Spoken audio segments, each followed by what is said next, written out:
最近還好嗎？常愛看少女漫畫嗎？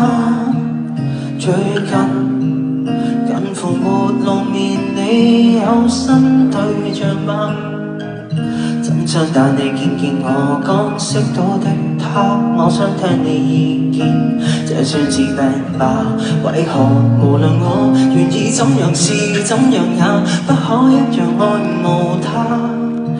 難道滿練習太耐，感覺到追不回來，試圖再努力愛，也顯得不自在，不懂得如何談戀愛。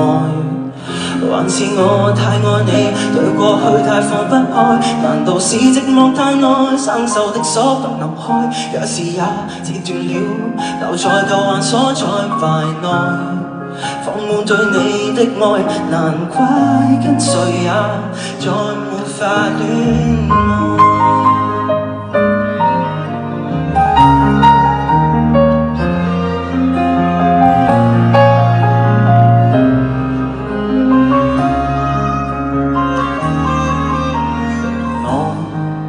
有時仍很怕路過你那從前的家，往事也甜美落寞再掀起有害嗎？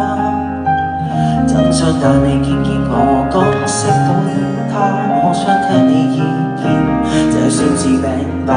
為何無論我願意怎樣試怎樣也會令自己戀上他？難道本練習太耐，感覺到追不回來，試圖再努力愛，也顯得不自在，不懂得如何談戀愛。還是我太愛你，對過去太放不開，難道是寂寞太耐，生鏽的鎖不能開？若是也截斷了，留在舊患鎖在懷內，放滿對你的愛，難怪跟誰也再沒法戀。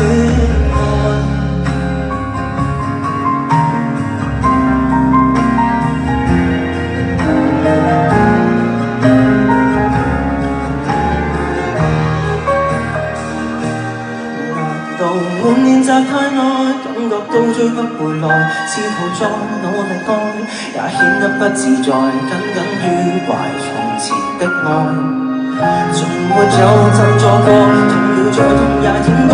難道是寂寞太耐，生鏽的鎖不能開？往事卻似斷箭，還剩壓在體內若埋內，放滿對你的愛，害他一直也再沒法戀愛。